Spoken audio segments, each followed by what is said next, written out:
Whenever I go to a party or a networking event or any kind of gathering where there's people, eventually someone will ask me, they'll say, "Hey Trace, what do you do for work?"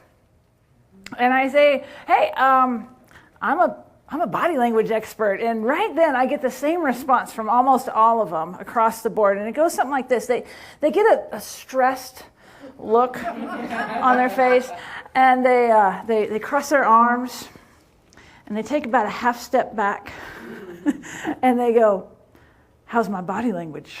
And that's when I decide to have some fun. I say, "You know what, it's fine, but watch yourself, because I know about you." You see, most people have the idea that body language can indicate what's going on in someone's mind.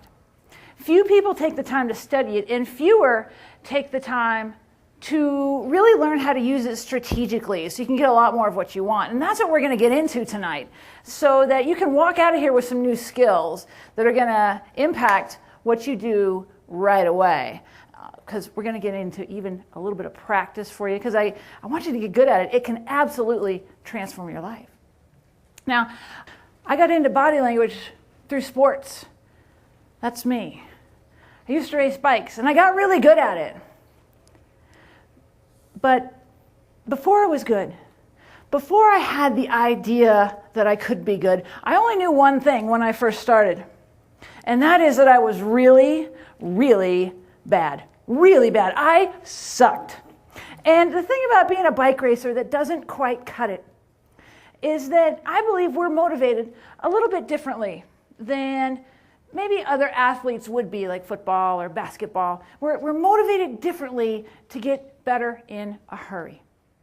With all due respect to other kinds of athletes, if they're not that good, it's not that bad. They get a nice bench to sit on. Sometimes there's some cushion. They get to enjoy a nice day, watch a nice game. If they're lucky, they get some Gatorade or maybe some sunflower seeds. But, they kind of still have the tiger by the tail. You know what happens if you're a bike racer that doesn't quite make it? You got any ideas? They leave you. They leave you behind, and you've got to find your way home. And finding myself in this position, I'm talking 5 to maybe 50 miles of riding on roads that you don't know, just hoping you can get back to the start line. Through wind and heat, rain, sometimes even snow. It is miserable, absolutely miserable. Finding myself in this spot more times than I care to admit, I said, you know what, I need to change some things. I need to do some things differently so that I can get some different results. So I got a nice light bike. Started training right, eating right, sleeping right. I got a coach, and pretty soon, you know what, I was able to keep up.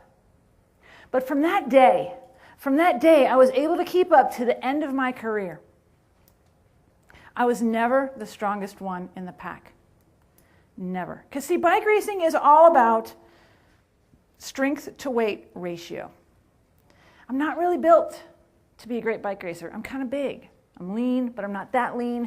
And when I'm racing against girls who are about this big around and about this tall, when the roads go uphill, they leave me. But you know what? I figured out that there was one thing that I could do to start to win beyond everything I was doing, and that was to know my competition better than they knew themselves.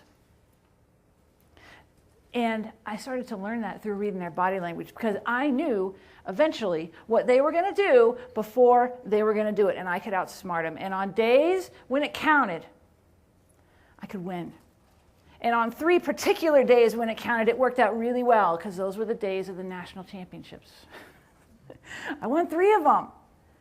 Not through being the strongest, but through being the smartest, to paying more attention to what was going on.